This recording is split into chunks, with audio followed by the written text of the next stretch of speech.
good? It's your boy Stoneworld. We here another episode of Going For a Podcast.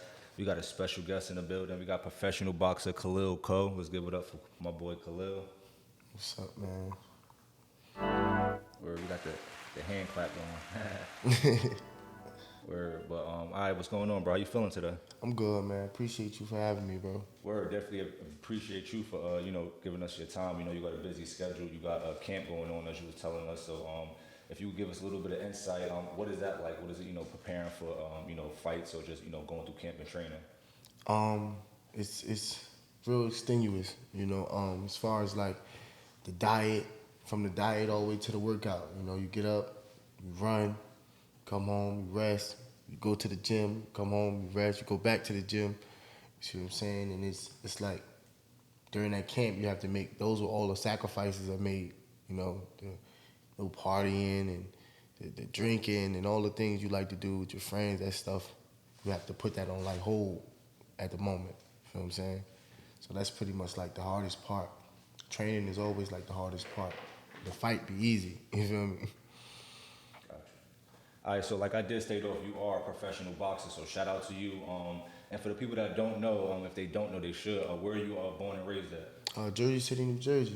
Stegman and Bergen, Audubon. So if you could give us a moment in your life coming up that kind of helped you push you to decide that you're going to take boxing serious, walk us through that. How old were you and what was that moment like?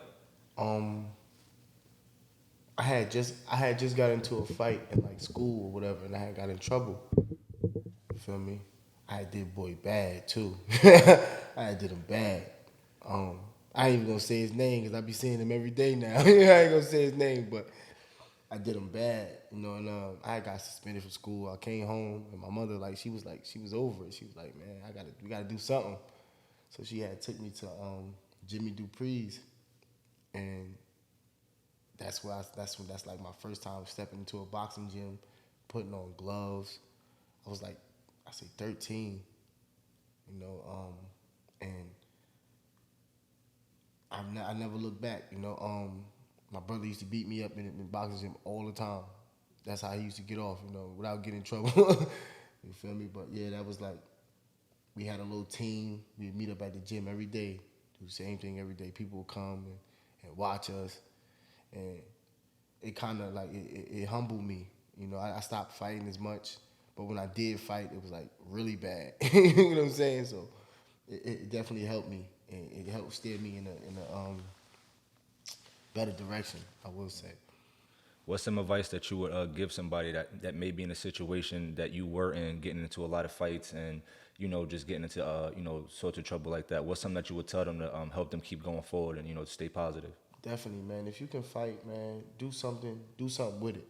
A lot of guys out here that have talent that choose to do, not to waste it. You get what I'm saying? Like, if you can fight, go and get paid to do it. Don't go out there and get in trouble. Go join a gym and hone your talents and use it for something. Help your family get into a better situation that they're in. Or, all right, so just so the guests could get to know you a little bit, we like to ask a couple questions. So, if you eat cereal, what's your favorite cereal, and when do you like to eat it, in the morning or at night? I ain't gonna hold you. My favorite cereal is Honey Bunches of Oats. And I eat that all day, bro. I ain't gonna hold you. Anytime if I don't feel like making nothing crazy, I just go in there and just whip up a quick bowl real quick. Or, all right, so being as though that you're a professional boxer, you do have to watch what you eat. Was it hard transitioning from being able to eat whatever you wanted to eat to having to watch what you eat as far as your diet? Definitely. That's been like one of my biggest problems. I've gotten better with it, but to go from like just eating whatever you want and whenever you want to like, I gotta eat a piece of grass with a piece of chicken, and then that's it. Like, I gotta go to sleep now. Like, that's it. So it'd be like, man, it's hard, but that's like one of the sacrifices what I mean. It's one of the sacrifices you gotta deal with when you, like my manager say, like, oh, so you want to be a boxer? This is what comes with it. You feel me? And yeah. Gotcha. All right, so you said you started like around 13. You would say that's when you started taking boxing serious, right? All right, so how long after that did you have? Because you did have an amateur career, right? Yeah. So how long did you before your amateur career started? I started competing when I was 18. I started actually competing. You know, like when I was 13, like I was in and out of the gym. I wouldn't say I took it serious, but that was the first time I actually like been in the gym and I was going. I hadn't had any fights or anything like this. I was sparring. That's it. You know, but when I turned 18, That's when I really like started taking it serious. I wanted to fight. I had my first fight, and I did all of that within a short amount of time. You know, I went to nationals. Matter of fact, I fought Julio De La Cruz when I had about 14 fights in overseas, and I had made the USA team. You know what I'm saying? So, like my journey, I've done a lot, but then within a short amount of time. You know, I fought a lot of different styles, a lot of different people. You know, and that's one of the things that's helping me in my pro career now. Gotcha.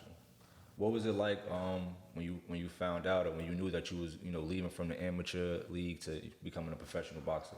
Um, that's something we had already been planning on. You know, we had been already setting up moves and sitting and having discussions about who we would work with and what promotional team, things like that. So I was pretty much ready for it overall, and when we did it, I was gassed up. I'm like, I finally here. It was times when we used to sit and talk about, I'm gonna go pro. I'm gonna do that. I'm gonna have this rapper walk me out, you know. But like now that I'm here, it's like, yo, I can say that I did what I said I was gonna do. Facts. You know what I mean? Speaking of rappers, it's crazy because it's kind of like boxers are like rappers now too, or maybe I just didn't understand it before. But like y'all get signed now, y'all get deals, promotions, sponsors. It's crazy. So like if you could share, who is it that you're assigned to as a professional boxer? I'm signed with the Zone, Matchroom Boxing, Eddie Hearn.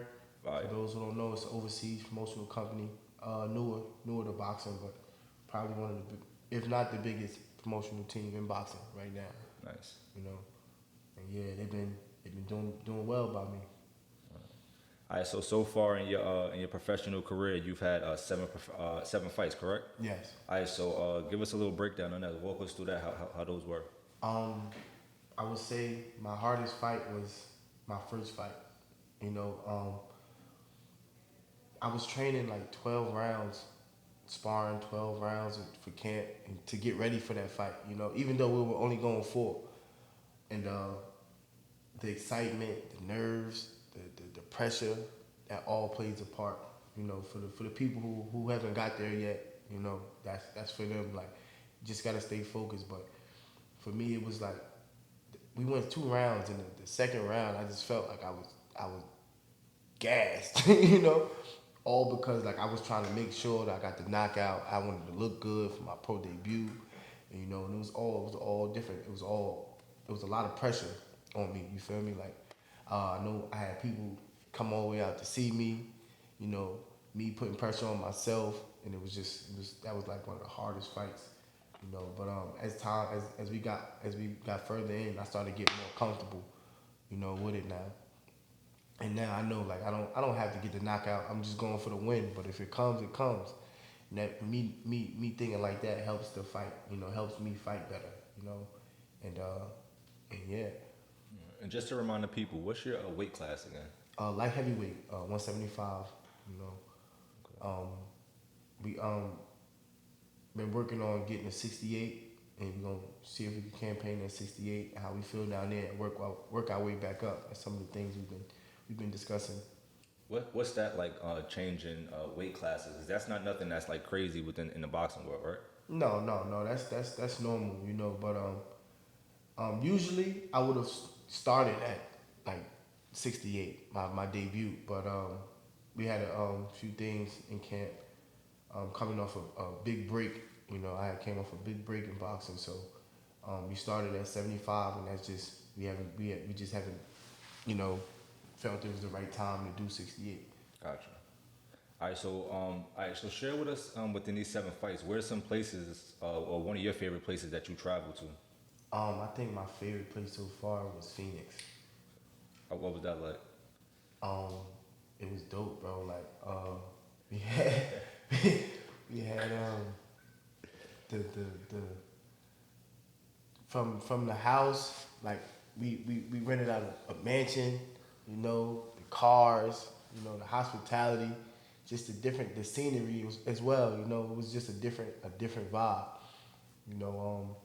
The people, the food was fire, the food was fire, and yeah, like, and well, I can't even say that because Cleveland was no Texas. Texas was dope too. They had the River Walk, the river. Yeah, I don't. It's hard, man. It's hard. It was hard. It's hard. It's dope though that you able to do something that you love and it's allowing you to travel and experience new different and different type of things. That's fire.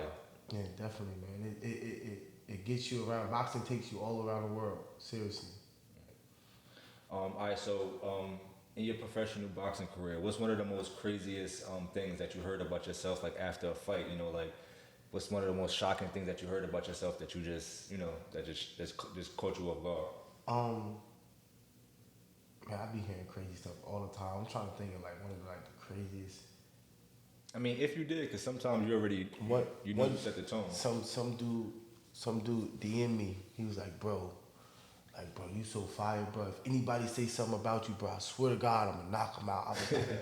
I was like, oh, okay. Like, that's a good fan. Chill, bro. Like, chill, bro. Don't go to jail for me, bro. He all the way in like Canada somewhere. Oh no, he's in Australia.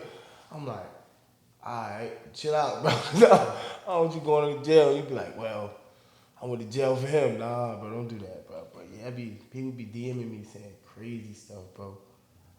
It'd be shocking though, like, cause I'm from the hood for real. You see what I'm saying? So things like that, like people walking up to me asking for autographs, it'd be like, it's foreign. You see what I'm saying? Like people coming up wanting to take a picture, it's foreign to me. You know, so I'm still trying to get used to that you know, that notoriety, that fame, that you know, and I'm getting better with it. You know, it's still kind of weird sometimes. You know, the way people approach me like kind of like crazy, but I'll be like, all right, it is what it is. If you could share with your fans now, just so they know, what's the best way to approach KHALIL COE?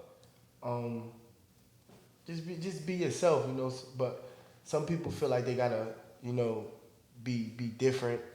And one guy, like literally, he walked up to me shadow boxing, like. So I didn't know what he was doing. I'm like, oh, he came up to me throwing punches, like, oh, I'll get a picture with you. Like, I didn't know if I should throw my hands up with you or what. Like, you feel me? Just walk up and like, what's up, man? I'm a fan of you. I know you feel me, and I wonder if I get a picture with you. That's it, man. You know, let me know what it is. That's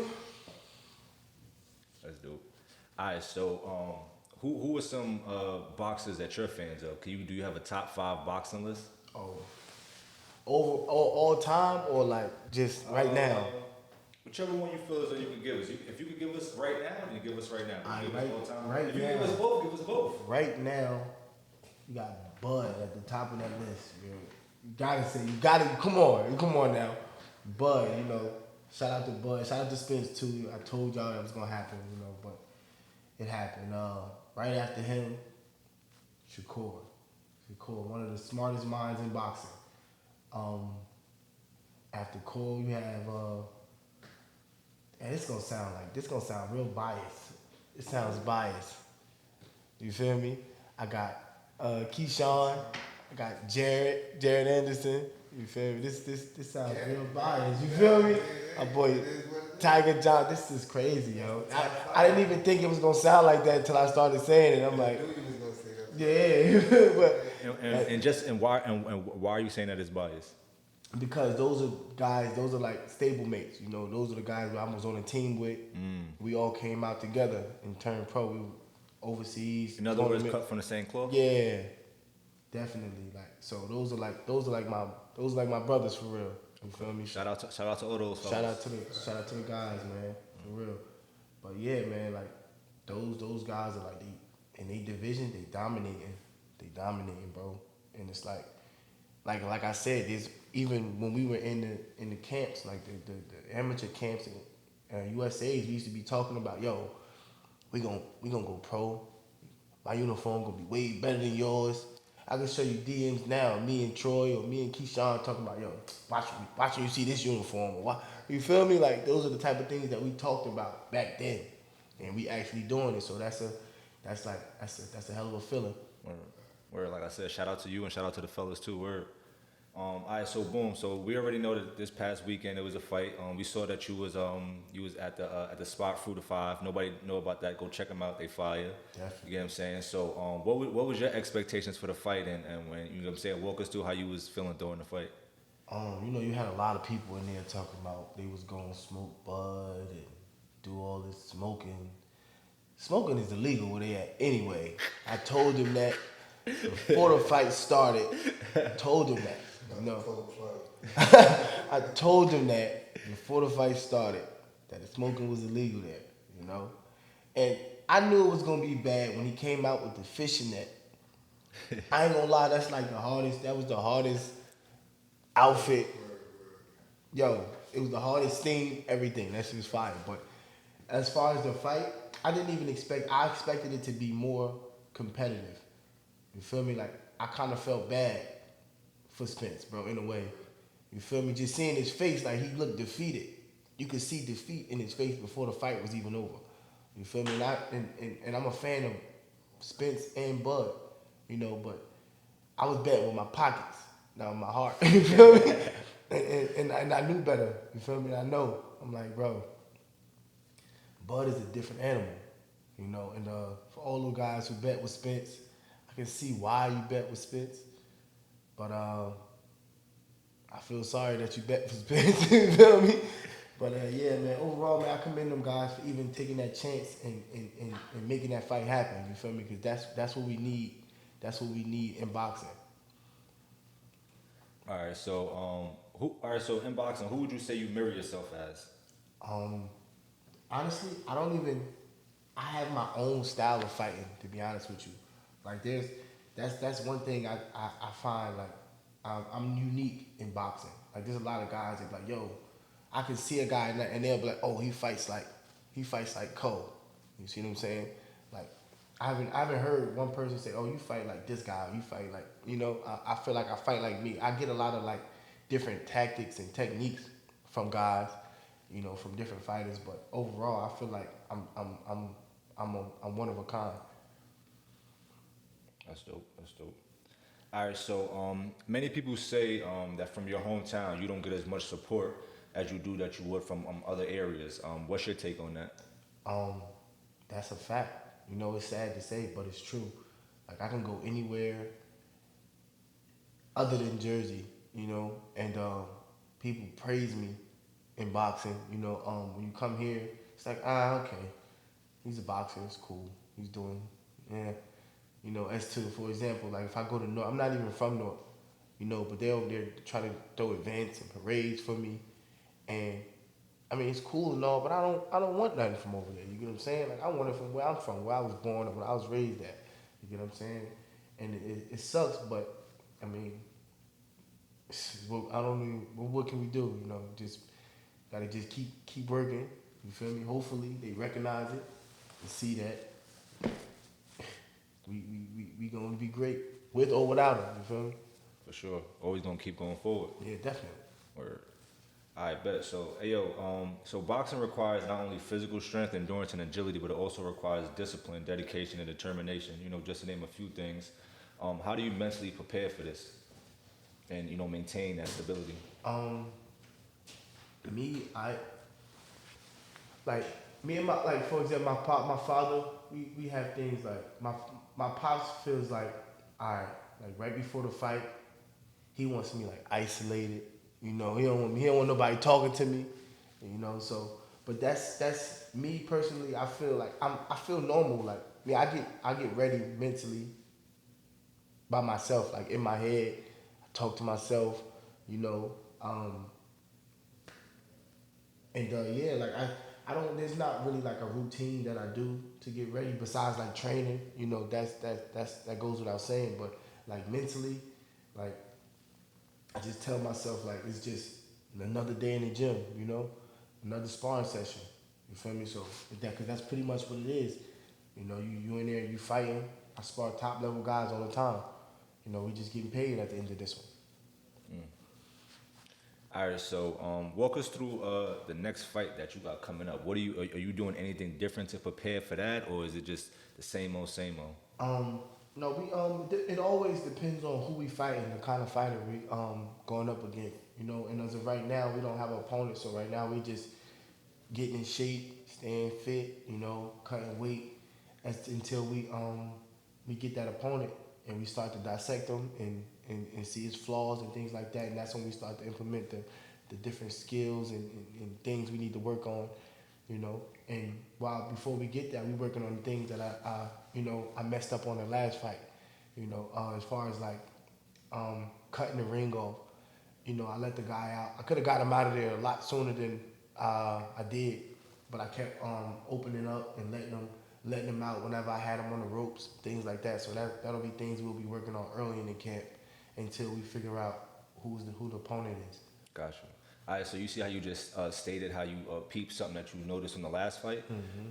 Is this something that you're able to see as you're in the ring boxing, or is this something that you got to look back and see like, oh, I bet now I can see what I'm working. Now I can see. It depends on how big of a impact it has on a fight. You get what I'm saying? For example, like I was winning the fight easily, you know, but I wasn't really thinking I was letting them out because I was winning. You see, but my corner seen it, you know, the commentator seen it. You know, you go back. It takes for you to go back and watch the fight to see like the little things and like the little shots you missed. You know, but the little shots you missed, it'll be harder for you to recognize those while you're in the fight. You see, until you go back and you watch the fight, like, oh man, I should have threw the right hand right there. You get what I'm saying? But it all depends on what it was that you did wrong. Some things you can correct while in the ring, and some things you'll just have to wait till you get back to the lab and watch the footage. Gotcha. All right, so what's your least favorite part about, or what's your least favorite workout when it comes to training? Well, my coach got this thing. He got this thing. He do like I spar like everybody in the gym, no break, Just straight. no break. Yo, That's pretty much preparing you to go if you had to, the whole like 12 rounds. like they and then they love it too. They love it. They love when that day comes. They be like, oh yeah, it's time to. They be getting off everything they want to get off on their chest. You feel me? And yeah, it'd be like if you do like what 30 minutes of sparring straight, keep switching out guys every 5 minutes or every. You feel me? So that's like. Sometimes it's fun, but then sometimes I just like, you know, on them days he pick like weird days, like on days when I don't feel like really doing nothing. He be like, hey, you know what today is, right? Like, man, all right, cool. But other than that, man, it's like no. Matter of fact, time out. My strength and conditioning coach got this thing called boxes. You push boxes, bro. I hate it. Like you push, like you just push Like the box. it's like we got like this turf. We got a turf at the strength and conditioning gym, and we got wood boxes. You see what I'm saying? And we got like the pad, the trails. Like I say about 40 yards. You get what I'm saying? And you got to push one box down and back. You got to do that 4 times. You get to 4 boxes. And when you get 2 boxes, you go up 3 times. You get 3 boxes, you go up twice. And then you got to come back down. You reverse. Oh, bro. Damn. Bruh, that's one of the things I'm trying to prepare myself for now. Going back into camp, like I already know, like that's what he probably finna hit us with that this week. Like, so I'm like, all right, cool. I just gotta prepare myself, get my body right, and get it done. All right, what would you say one of your most favorite ones are? One of your most favorite training exercises? Mitts. What's that? I like doing mitts, like punching the pads. Oh, okay. The pads. Like working on different combinations. And me and the coach, we be trying to get crazy with it. You feel me? So, we always trying to try new things and see how far we can go and what we can get into. Got you, got you. All right, so let us walk us through. As you know, the name of the show is called Going Forward. So walk us through what it takes to keep going forward, and to keep pushing and keep grinding in the field that you in. You just gotta want it, bro. Like this sport is not the sport that you could just be like, all right, I'm gonna do it today and then tomorrow I'm gonna just chill out. People get hurt, bro. You gotta like really, you have to love this sport to do it. You know what I'm saying? Like you gotta love getting up and running. You gotta love going to the gym and you gotta love getting punched in the face. Put it like that. If you can't take it, this ain't for you. This ain't for you, bro. Like people die, literally die in the ring, bro. So like for me personally, like, and don't get me wrong, I know it's hard. It's hard to have self motivation. You feel me? You always want somebody that's gonna be able to, right there with you to push you and back you. But before they can do it, you have to be able to support. You have to be able to motivate yourself in this sport. If you can't do that, then because it's gonna be days when you by yourself. You feel me? It's gonna be days when you don't have nobody to push you. You don't have nobody to get up and run with you. You know what I'm saying? So if you can't force yourself to get up and run by yourself and make sure you eating the right diet, then you gotta go play like tennis or something. you gotta play golf or something. That's crazy because you kind of answered the next question. I was gonna ask, who or what do you like really rely on to keep you disciplined and focused, through these periods? Like I got a whole team of guys, like me, from my father, my girl, my Uncle G, my son. You feel me? He can't even talk, but he feel me. He don't even know he motivates me in so many ways. It's crazy, but I got a lot. Like I got a strong support team. You feel me on that end, But they even be trying to go run with me. You see what I'm saying? G come to the gym, do strength and conditioning with me. He ain't been back since though. That last workout, but you feel me? He come in, he goes watch the sparring now, but he don't come work out. Stuff like this. But yeah, like other than that, yeah, we good, man. Like they make sure they call me and text me, yo, get up, go run. My father, he'll come ring the bell. Like, yo, what you doing? I go run, bro. My girl pulling the covers off me. Yo, get up, go run. All right, feel me? But yeah, like they make it easier for me to do it.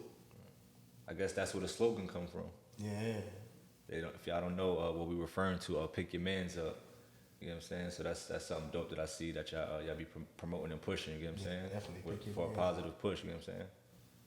That's dope. That's dope. That's crazy. Not too many people caught that. You feel me? Not too many people caught it. You feel me? Only a few people, and it's like I could count on literally like 4 people who actually know the whole meaning behind that. Shit. Tell us. Give us your take on it. Not only people got it as like, oh, pick your mans up, like in the ring. You see what I'm saying? We do box. We do, yeah. Your corner, I can pick them up, but like there's another aspect to it. Like as far as like you see your brother failing at something, you pick him up, you help him, you push him. You see what I'm saying? Like my team, they see me sleeping in, they call me, yo, get up, go run. It's about motivating. Pick your brother up, pick your friend up. You see what I'm saying? Like help him. It's about helping. Gotcha. All right, so what's something that you want the fans to know about your upcoming fights? Because you 7 fights in and you're going strong. So you get what I'm saying. So what's something that they can expect that from you and from from Team Co?